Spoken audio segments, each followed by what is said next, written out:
Shut up and sit down.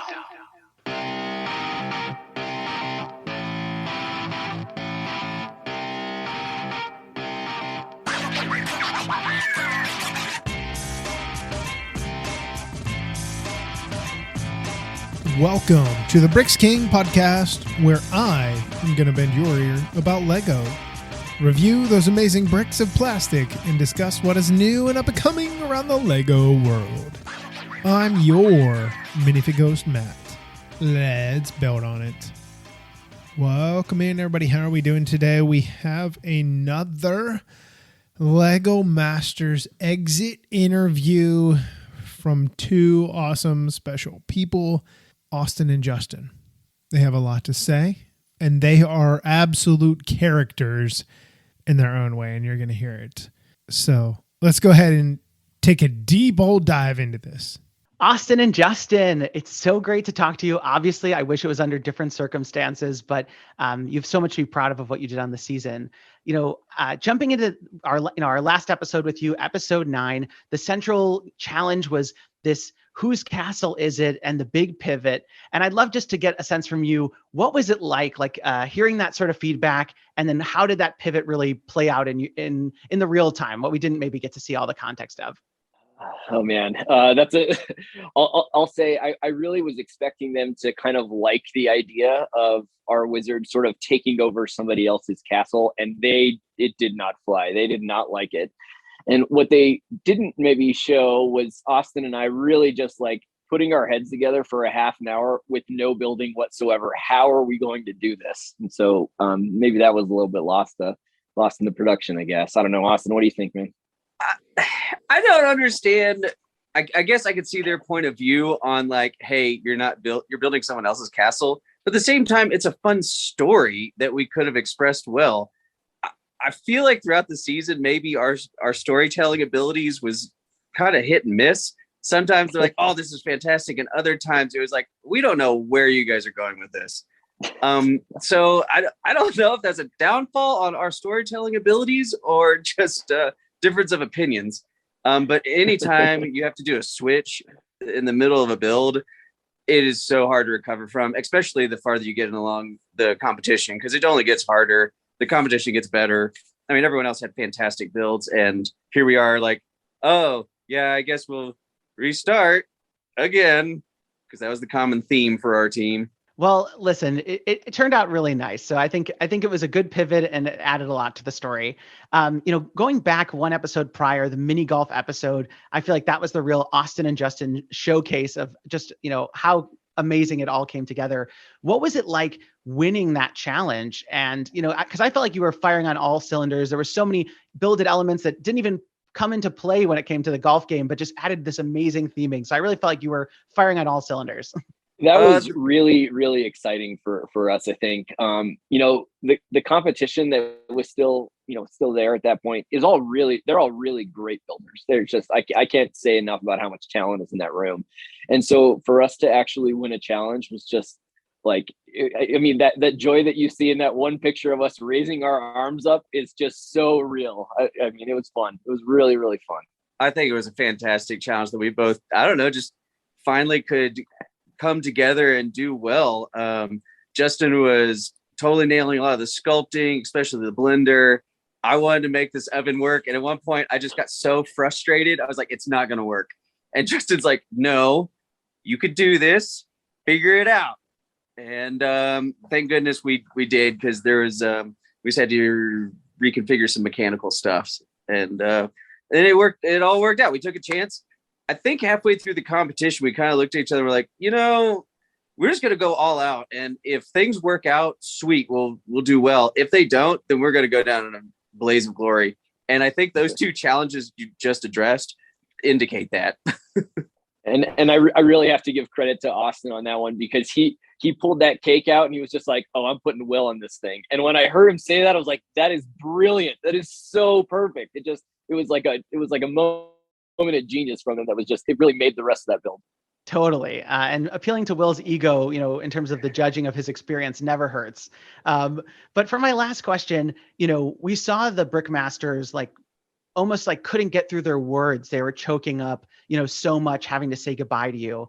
And, obviously they gave you so much great kudos for what it would be like for you to go back to the, to the hospital and what sort of hometown heroes you'd be. So I'm curious to get your thoughts. What was it like saying goodbye to the Brickmasters and everyone? And how was your homecoming? Was it as they thought it might be? I think back to the kind of spot where Austin and I were in, and, there's a lot of stress at that point. And, I don't think that either of us were shocked that we went home on that build. I think that it was a very good build, and, had it been judged differently, I don't think anybody would have been too surprised either. But, I think it was kind of our time, I guess. And I think Austin and I had sort of made our peace with that. And so saying goodbye to them was tough for sure. Being, it's sort of like, being a lifelong AFOL and having, Jamie and Amy tell you stuff week in and week out about how they enjoy your builds or like your builds or, critique your builds that's like an opportunity of a lifetime for me. So I don't know. It was really hard to say bye to the judges, of course, but also to our colleagues and friends that are on the show. I never expected, our whole goal going into this, or my whole goal was like, don't get the first eliminated, which of course is really funny because we almost were. But after that, I mean, it was all kind of the cherry on top for me going beyond that. Even to win a round, I was like, this is unbelievable. Like, how can we possibly do this? This exceeded my wildest expectations. So when they said goodbye, I was like, yeah, okay, that's about right. I didn't expect to get here. What the show didn't say, I'd like to say now, is that we spent quite a bit of time thanking everyone that allowed us to do the show, all of our colleagues, all the nurses, all the techs, all the support, who have been absolutely fantastic since coming back to the hospital and cheering us on every week. And of course, we can't say anything. And I really wish they had made the cut, because they're just as important in this whole thing for allowing us to do that. Absolutely. Well, thank you both so much. You have, like I said, so much to be proud of, and I hope I'll get a chance to talk to you again soon. Heck yeah. Have a good day, man. Hey guys, I'm also here representing Naomi and the Brickanista Broadcast Network. I don't know, you may have met us at BrickCon Seattle. Yeah, I'm sure you met. Okay, yeah, cool. We met her. Cool. But yeah, so we were wondering, now that season 4 casting has begun, and you guys had a lot of success on the show, what advice would you give to new teams on how they can also be successful on LEGO Masters? Well, be able to talk to people just in general, because you have to converse with not only your teammate like eloquently to some degree, but you also have to be able to converse with the other teams, the Brickmasters, let alone everyone else in production. You have to be able to at least communicate your thoughts, which is really hard sometimes, especially under pressure. I guess that's a good starting point. I don't know, Justin. I mean, it's sort of a tough question. I think that we had a lot of ideas that you can sort of work on ideas before the show and that kind of thing. But really, when it comes down to it, the challenges are not what you expect them to be. And so, I think maybe getting a little more comfortable with some things that you're not necessarily comfortable with. So motors and gearing, Austin and I worked on a little bit before the show, and I think that ultimately helped us a little bit. But maybe some things that you think that you might not be as strong at, to kind of step out of your comfort zone and work on some of that stuff if you're thinking about applying to the show. I'll also say this, even though we have access to 5 million bricks within the pit, which I mean seems like endless, and you're always wanting that one little piece that isn't there, and you're like, why isn't this piece there? You're like, well, we're out of it. And you're like, what do you mean you're out of it? And so learning how to like pivot or to work without certain things, I don't know how you could practice that. Maybe try to build like a tree without any brown or something. Like what? It's just one of those odd scenarios that kept happening to us. Like, oh, well, I guess we'll go with this direction then. Okay. Pivoting. How do you practice that? I don't know. I don't know. You guys are the experts. That's why I asked. Well, the only reason we did okay on this show is because we deal with stress on a regular basis. That's it. We can handle that. And then like processing information. So you tell me one thing. Oh, okay, I can do that. And we'll work from there. I completely agree with what Justin said about motors, though. I mean, at least understand basic like physics, like pistons, how pistons work. That's a great motion to involve in multiple different avenues. And then, I mean, obviously sculpting. I'll be honest, I had no idea how to do it before I went on the show. And by the end, I did a giant wizard's hat. So a little practice there could do you well. Right. Well, yeah, awesome. That's a great answer. Switching gears for a second. I don't know if this is y'all's area of expertise. Yes. Yeah, I don't know if this is all your area of expertise, but have you used Lego in therapy or in recovery or any of that before? Or has your relationship with Lego changed to the point where you think, oh, maybe we'll try this in the future? For us or for patients? For like For I'm sorry. For like maybe like a patient recovery or anything like that. Okay. Yeah. I mean, I'll be the first to say, now that we've been on the show and people recognize this, I constantly walk into kids' rooms with a box of bricks that we have from our child life area, and just say, hey, build something, and most of the time it's very well received. I've never thought about doing it from a therapy standpoint, although I can imagine it could be very useful. I do have this sort of long game of mine in the long run when I have a little more time to maybe run a camp or something like that. And I haven't talked to Austin about this, but I'll put him on the spot now. I thought maybe it might be fun for us to do a little seminar or something at the cancer camp. They have a kids with cancer camp every summer, and so I think he would be willing to do that, I think, with me. Absolutely. So I've got a couple ideas like that up my sleeve, but no, I've never used it. Now from a personal standpoint, I get home hospital some days and I just need to relax and have the bricks in my hands and build something, and that really helps to de-stress. So I don't know about specific therapies as well, other than the fact I do what Justin does. The unfortunate thing for a lot of these kids is they're sick and they are stuck in a room because they have some sort of infection. So like they can't do anything like active, like kids, they go run around or play. So what's the one thing they can do? Occupy their mind and their hands. So just what Justin says, given a little set of bricks so they can play within the room, I think goes a long way. I haven't done anything specific like play therapy with them.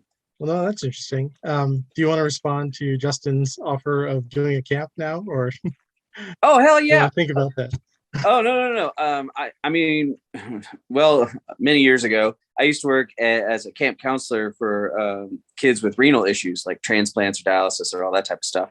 And I've always been interested in helping with the hematology oncology service here because they do a summer camp during the summer. And if Justin wants to do something one day, heck yeah, let's go. That's awesome. All right. Well, we'll look forward to that. And really quick, what conventions are you guys planning on attending next year? Do you know yet? Are you making any plans, or is it still kind of up in the air? So we're still waiting on our schedule for the year. We have a couple of months, but our work schedule isn't out yet, so we'll probably have to work around that. I'm planning on hopefully I'll make it to Brick World in Chicago. We'll see. That's on my list. And then the other one is I'm actually planning on going to Vancouver Brick Can, because I got to see our Canadian friends, of course. So I'll definitely be at those two, and then other ones to be determined based on schedule. I think I've already scheduled Brick Can. I wouldn't mind doing Brick Con again. I really liked that last year. I got to agree with Justin. As soon as our schedule comes out, we'll see where we go from there. All right, that's fair. Well, thank you guys very much for your time again. Love your work on the show, and I'll throw it back to Joy. Helps if you can see me. Hey, Austin. Hey, Justin. Megan from Brickset. It is good to see you again. Got to say you had an awesome run, and I'll join in the praise on your mini golf hole. I thought that was a fantastic build. My first question for you, though, especially in the beginning of the season, there's lots of teams and there's a lot of really great builds, and you see each build on the episode, what gets broadcast for all of about, looks like 10 seconds. What are some of the details of your builds from any of the episodes or some of the episodes that you wish had been shown that you're particularly proud of? Oh, I know what Justin the Magmen. Yes, absolutely. So the camp episode, we made these little camp counselors, and they were the magma men or the magmen, and I made them around a light brick, so they actually glowed like lava would around all the camp counselors, except there was one that is just charred black, and he was the burnt out camp counselor. And I'm so mad that they cut that from the show because I thought it was really funny. I completely agree. Trying to think if there's any other details that we had in there that I really liked. Let's see. Our Jurassic World episode had some really cool stuff, and I felt like that episode really, they kind of glanced over a lot of people's builds. But for instance, we had I had this nest with the pterodactyls that we built on top of the buildings, and inside that nest were different pieces from all over the rest of the scene. So it actually looked like the pterodactyl or pterodon or whatever it was building a nest out of pieces from within the build itself. So I kind of wish they would have showed that too. I'm trying to think. I mean, you're limited in a lot of stuff that is being seen. I apologize if I'm looking at my phone. One of my colleagues is texting me about a patient really quick. So sorry about that. Like our spaceship. I mean, the inside of the spaceship had a rock climbing wall. It had a guy in a robot who was moving giant medicinal items around the back. They were like tongue depressors and pill bottles. None of that made anything. The dinosaur, the nest on the roof. What was after that? The tree. The thing that also was interesting is how they shot the angle of our builds. So sometimes we built it thinking that the camera would be in one particular location, and then they're like, no, we're shooting it from this side. And you're like, oh, well, you can't see half our build. And we're like, yeah, sorry. So that was kind of an interesting part of building / production. The treehouse was super cool, though. Oh my gosh, the books. I know they went on that, but like how the books were a slide. What was after that? The Magman was awesome. The castle. I mean, the fighting between the two wizards, there was so much like wizard spell action going on back and forth that I guess they showed in pictures, but didn't really describe upon. But there's only so much time within the show, right? I mean, they can't just focus on us the whole time, even though they should. Well, great. Now I get to go back and look at those builds so I can check out those details. It's one of the reasons I asked this question.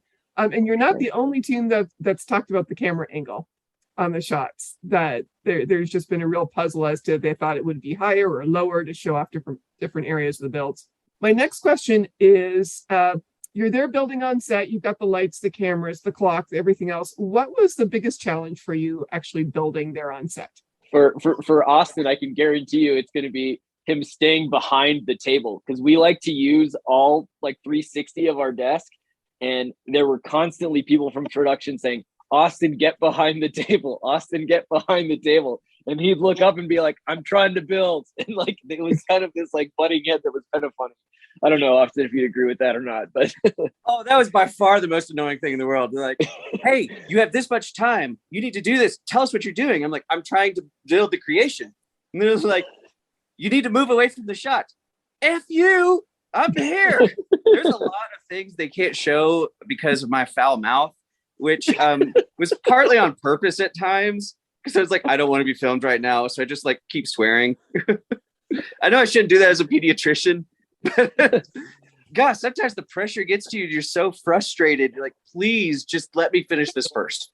Yeah, I think I'll say one other thing as far as one of the difficult things was, not every team can get feedback at the same time. And so, when Amy and Jamie would make their rounds, particularly earlier in the season, if they're hitting, all the teams and you're last in that kind of rotation, you've been building for probably an extra hour before you get feedback. And so if you have to pivot or if you have to make some adjustments, it really was sort of dependent on that. And that was completely random at times. So, I can't really I'm not blaming anybody for that. It was just, that would make it tough sometimes to incorporate feedback.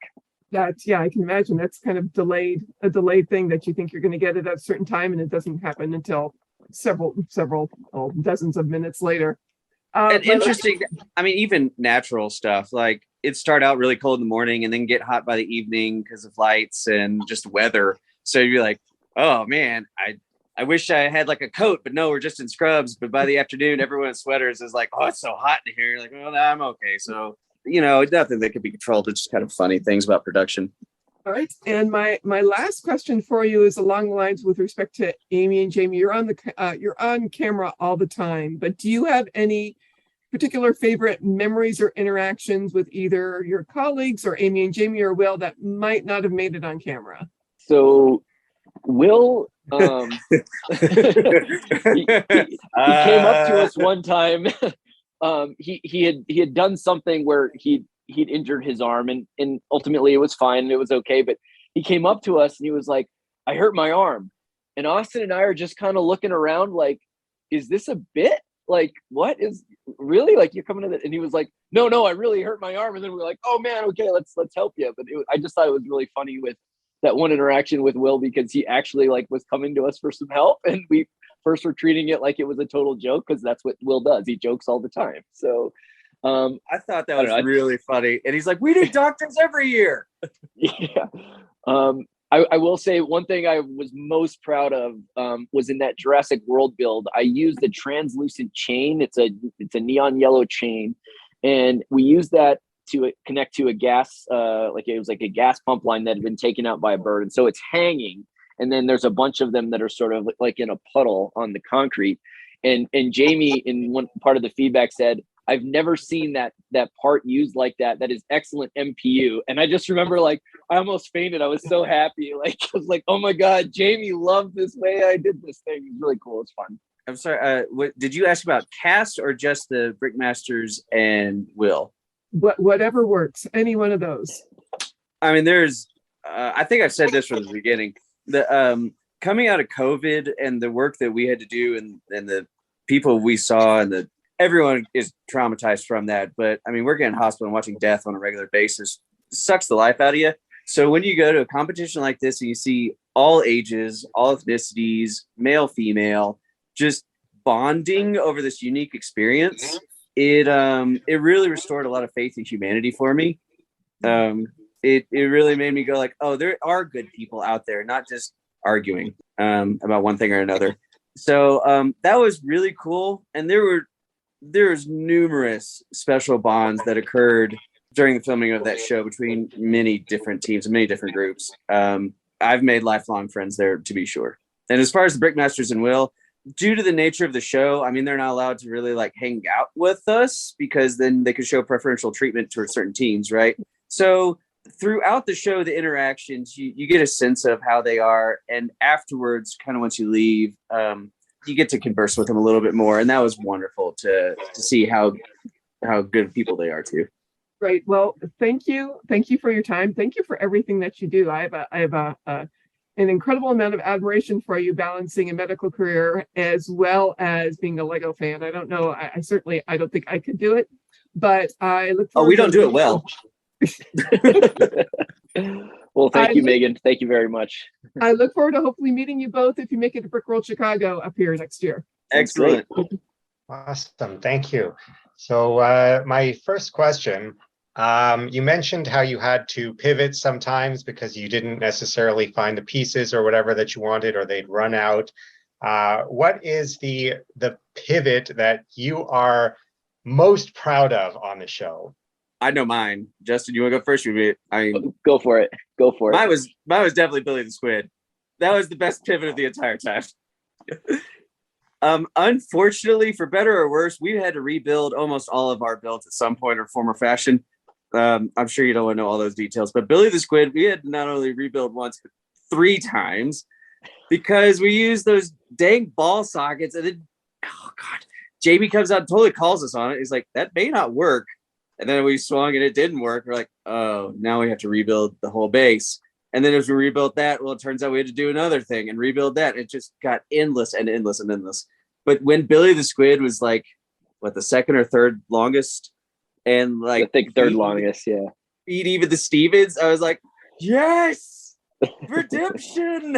Yeah, that pivot was really that pivot was really great. But my fingers hurt so bad after that episode because I was just slapping down brick as fast as I possibly could. Honestly, I think the other pivot that I'm most proud of,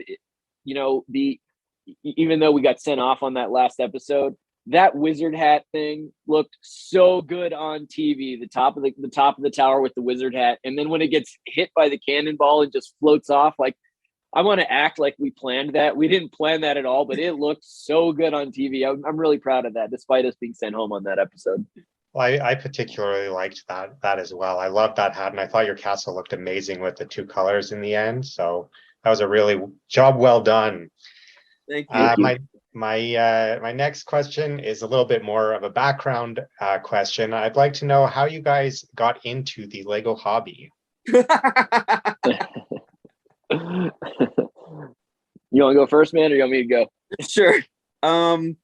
I played with Lego sets when I was young, and then stopped. And then I had two boys, and was like, "Oh yeah, this is really fun. Shoot, this is cool." So we just built a few sets here and there, and started acquiring the mound that stays in the center of the playroom, because that's what all kids end up having, just the box or the mound or whatever. And that's pretty much it. And then Justin leans across one day, is like, "Hey, so I do this thing. I do Lego, and then I may interview for a TV show. You want to do it with me?" Sure. And now, since the episodes and since this whole thing, the Lego enjoyment, well, not enjoyment, because I always enjoyed it. The experience has gotten significantly more. I mean, just yesterday, the kids were like, "Hey, can we go to the store and get some Lego?" Sure, let's go. So we went, bought two sets, built them on the kitchen table or cooking dinner. Just put it all together. I love seeing what they can create. It's a really good bonding experience for all three of us. The mound's gotten a lot bigger. Don't ask me about anything organizational. Yeah, from my standpoint, I've been building since I was a little kid. My mom was interviewed by our local paper, and she told them that every birthday and every Christmas, all I asked for was Lego sets. So that's kind of where it was. And then, I went through some dark ages a little bit in high school and college, but once I was in medical school, I started buying sets again. And then I really just rediscovered my passion for it. Joined the Albuquerque, the New Mexico lug, our local lug. And then from there, it's just really taken off. I mean, obviously you can see from my room that I build all the time, and it's really just become an integral part of my life. It's how I relax a lot of the time too. So yeah. So what advice then would you give to others who are just getting into the hobby? Budget. Always budget. Yeah, I think it's like anything else. It takes time to get good at. And going from my standpoint anyway, going from building sets to building mocks was a really big step, and it can get frustrating at times because you're trying to figure out how to do things. But it really just takes a lot of dedicated practice, like anything else. If you work on the building, you'll figure out the techniques, and eventually you'll get to where you want to get. So just keep at it and keep spending time with it. As a serious answer, as actually one of those, I can give those on the occasion. Just make sure you're having fun. There's so many different avenues that Lego can provide, whether it's building mocks and sculpting or mechanical or technique or even murals or portraits or with the buildings, like all those different things. I had no idea how different they truly are. And they're kind of like different art mediums, right? So do you like painting like with watercolors or oils, or do you like sculpting clay? Well, Lego can provide avenues for both of those. And as long as you're having fun and being creative, then whatever, it doesn't matter. Awesome. Well, before I pass it off to the next fan media outlet, I just wanted to mention, since you guys brought up the working with kids and the cancer camp and stuff, if you weren't aware already, a couple of years ago I did a collaboration with a group called Fairy Bricks. And they sent me basically 3 crates full of free Lego that I donated to or brought to the children's hospital in my city. So if you haven't heard of them already, that would probably be a great avenue for you guys if you're doing working with kids or going to that camp or whatever, to get a lot of free sets. And they're in Great Britain, but they do ship across seas. So like I'm in Montreal, so. Yeah, they sent me a whole lot of Lego that I was able to bring to the kids at the hospital. Oh, thank you for that. Awesome. Thank you for that tip. Yeah, I have heard of Fairy Bricks, but I haven't looked into it too much. And so thank you very much for that reminder. I'm going to look into that. No problem. Appreciate it. Guys, it's nice to chat with you. I'm going to do the professional thing this week like Megan, because I always forget. Matt from the Bricks King podcast. We got a few different podcasters on here. Anyway, you guys were fantastic in the season. I really grew to love you guys as the season had gone on. Your wizard build, I know it's been touched on. I'm going to stay away from it, but I was just like, I was totally fanboying at the build as that was going on. But I want to go back to where you guys ended up in the top 2 on episode 7, where you had your Camp Lava. I can't quite remember the name, but you guys had that awesome lava wave that was going on. I thought it was the coolest thing. How in the world did you ever come up with such a bold idea, and then not only just come up with the idea, but actually make it function to the high degree that you did? Oh, man. So you didn't see the first hour of us banging our head against the door. Yeah, I had this idea of like, what about like natural disaster camp? And Austin looked at me like I was talking another language. He was like, "What are you talking about, man?" I'm like, like a tornado or like a hurricane. And he's like, "How are you going to build that?" And then we just started talking. He's like, "What about a volcano?" And I think he looked at me again like, "Well, we can do that." And I said, "What about surfing a volcano?" And he was like, "No." And then he just pulls out this incredible mechanism. Austin just nailed the mechanism with the surfing wave. Well, I was just trying to figure out how to make a not gray looking volcano, as Amy said in the show. So oddly enough, with as large as that was, I think that was the most comfortable episode for Austin and myself, because we had probably half an hour at the end where we were just touching up fine details because we didn't have to pivot. It was so refreshing finally. So I think it was a challenge that could utilize both of kind of how we had developed during the show. Justin is exceedingly well at details and how minifigs should be positioned and placed and kind of seeing how parts should work within a build. I spent a lot of time with that particular mechanism and was like, I'm gonna make this work. And we both had been to camp and outdoors forever, so we kind of knew the general gestalt of like what camp should have. Another thing wasn't shown, we had the cabins for the campers were all different jeweled cabins, like igneous rock and jewels. So I think it was just one of those like, oh, we could nail this one. And once it started flowing, it did great. Oh, and then to Austin's credit, man, he makes that sign out of nowhere. He didn't even tell me he was making a sign. I just look over and I'm just like in awe of this thing that says "We lava you." And like, this is so good, Austin. Great. It was a really fun episode for us. It's not, you should have won. And the fact that you're in the top 2, I was like, ugh, I agree. You can't use puns. I was going to throw one in there and say about how you're surgical with your builds, but I guess you guys can. It's okay. Anyway, Austin, you kind of mentioned here during this recording here about working in a stressful environment and how you guys kind of, you're used to it and everything like that. But we've seen a lot of the competition throughout the season where there were moments where they had to really just kind of recompose themselves and really kind of focus on, okay, I'm good. Let's fix this. Let's get back to it. Were there any moments that maybe you were like, okay, my stress level's starting to creep up a little bit, and you bring back to your profession, you're like, okay, I can do this. Let's roll. Oh yeah. I mean, what they don't say, every team at some point, usually multiple points, is stressed to the max, and just, what are we going to do? Whether it's brain fog or inability to do anything, it's just the nature of the beast. We're trained for that, whether that's a good thing or a bad thing. High blood pressure among us.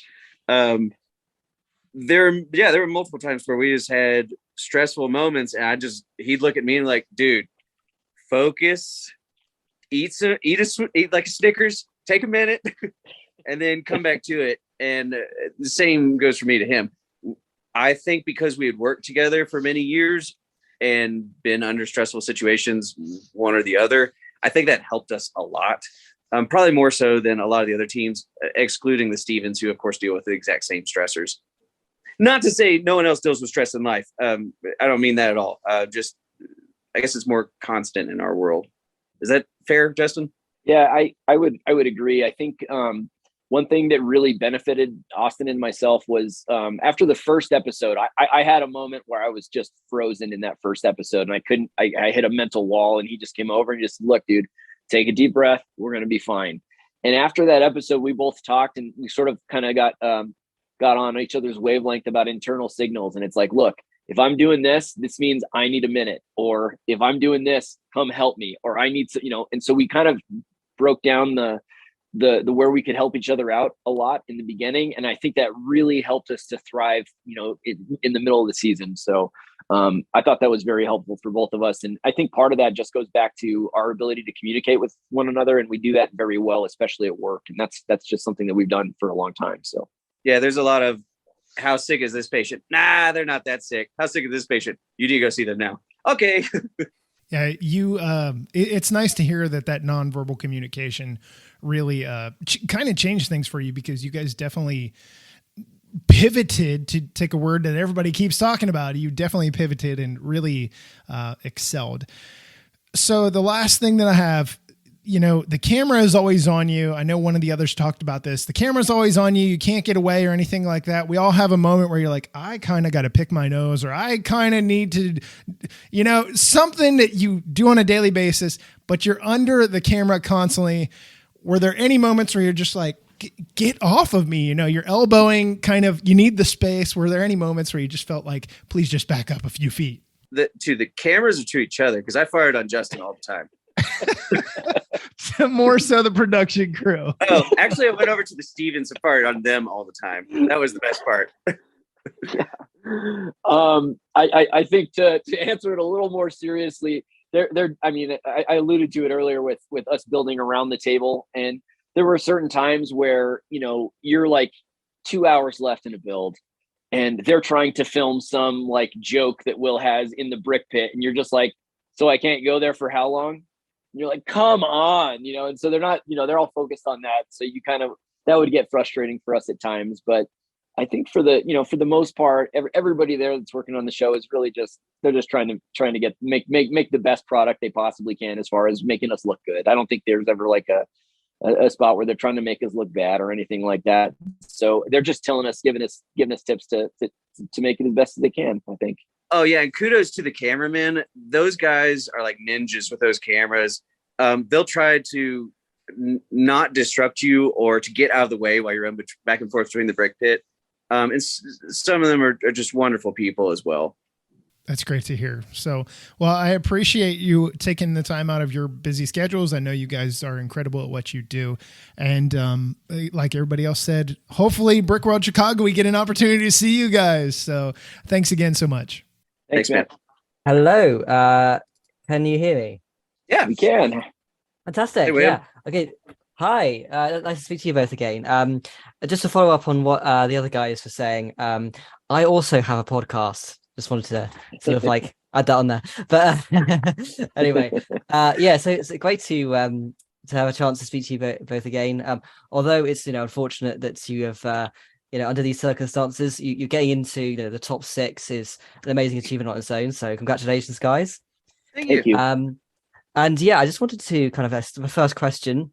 Something that I think you definitely kind of had in mind watching the last episode was just the amount of like different things you had to kind of like achieve with the build you had in terms of like not just the story, but like obviously like how strong it was and all that kind of stuff. What is it like having to balance all of these kind of elements, but to kind of fit the theme and also working with that time frame and also just having to go by the sort of different challenges of each sort of episode?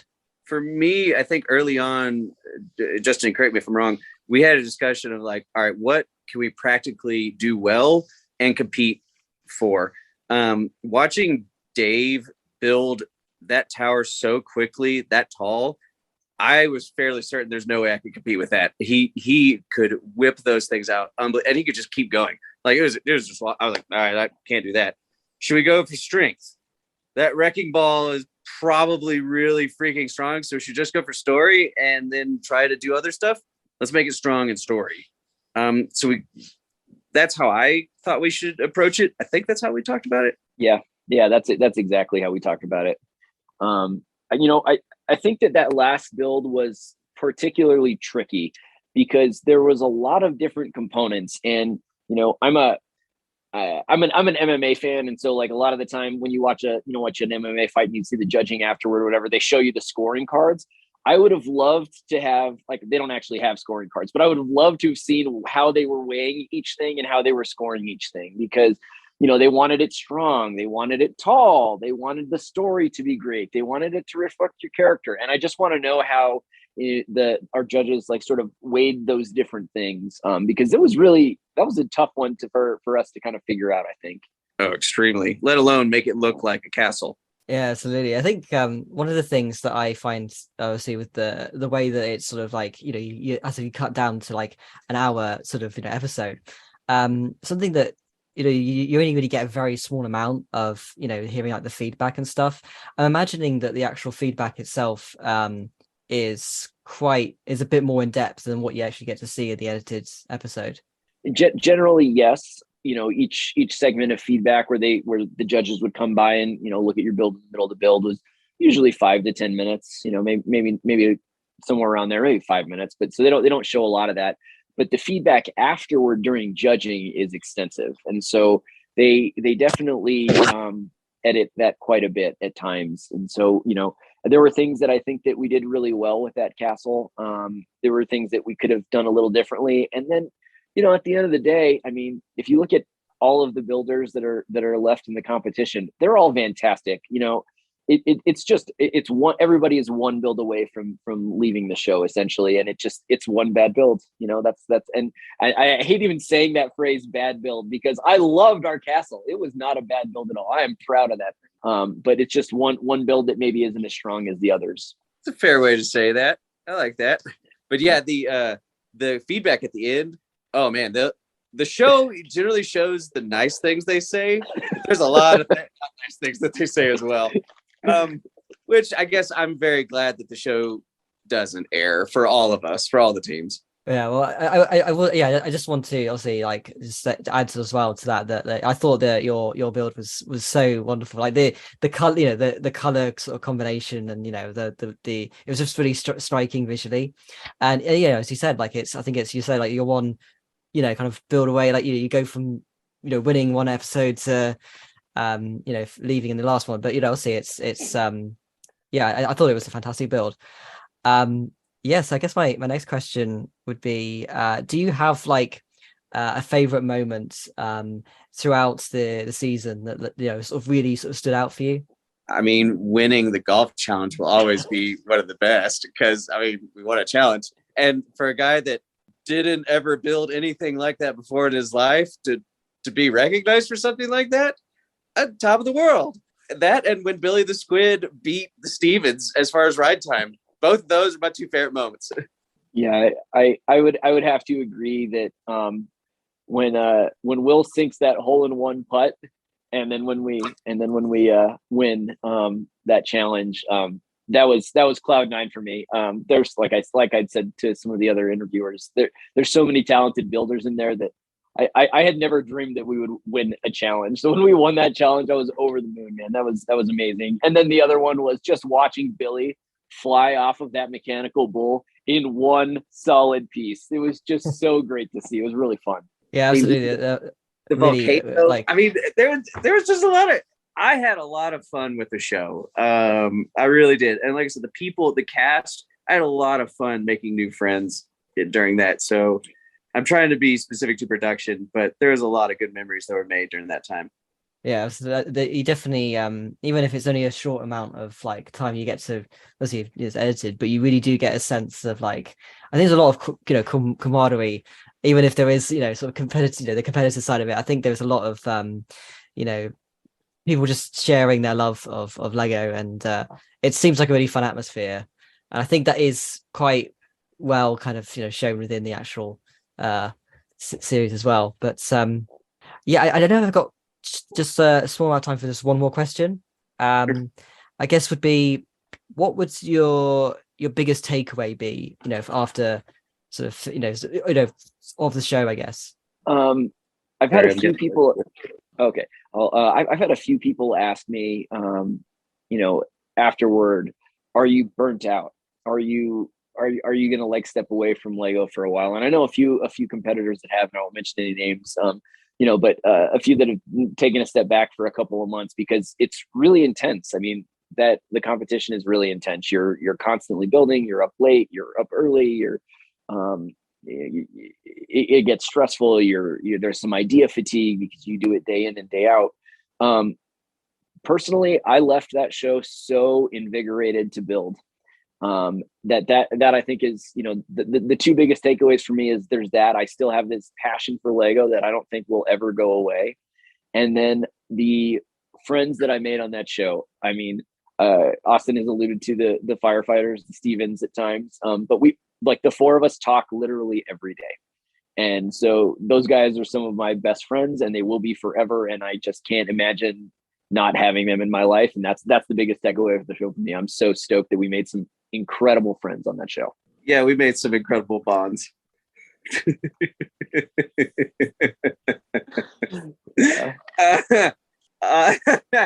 Takeaways from the show. I'm really excited that I found a new medium to stimulate my brain with. After residency, I mean, I do lots of different activities, and I'm always kind of on the go. I'm just that type of need to be doing stuff, and I've always done puzzles at night. But now I've kind of set the puzzles aside, and now it's like an endless puzzle with the bricks. And now it's like this whole new media, and they're like, "Oh, this is awesome! I want to do this and this and this and this." And oh, I'm out of money. Okay, well, next month I'll do this and this and this. So to me, it's given me a whole new perspective. I know a lot of these people came into it knowing Lego. Well, I got to know Lego during the show, and that was a really cool thing. And especially the Brick Convention, I went to my first one. I have never been to one before. A whole new world, whole new group of people that I just didn't know was there. So I'm really excited to see where this goes on this journey. With no expectations, right? I mean, there's like, I don't have to win any competitions anymore. I've already done that. And now I can just go and like play. And my boys, I get to bond with them over that. That's probably one of the biggest takeaways, that all three of us can sit around and do that. And we can show each other our love with doing it. That's amazing. Wonderful answers. Yeah, thank you so much, guys, for talking with us today. And yeah, you're amazing builders. Well, that's going to wrap up the interview with Austin and Justin. Good stuff. Just really good stuff chatting with them. You get to learn a whole lot about people, and, the fact that they're doctors just kind of changes things a little bit. Pediatric doctors, which is really, really cool. And it was really great for True North Bricks, Thomas, to shout out, Fairy Bricks, which Fairy Bricks is an incredible organization, especially for sick children in the hospital. It just really peps up their mood. So that's going to wrap up this episode. Until we meet again, I'm your Minifigures Matt. Let's build on it.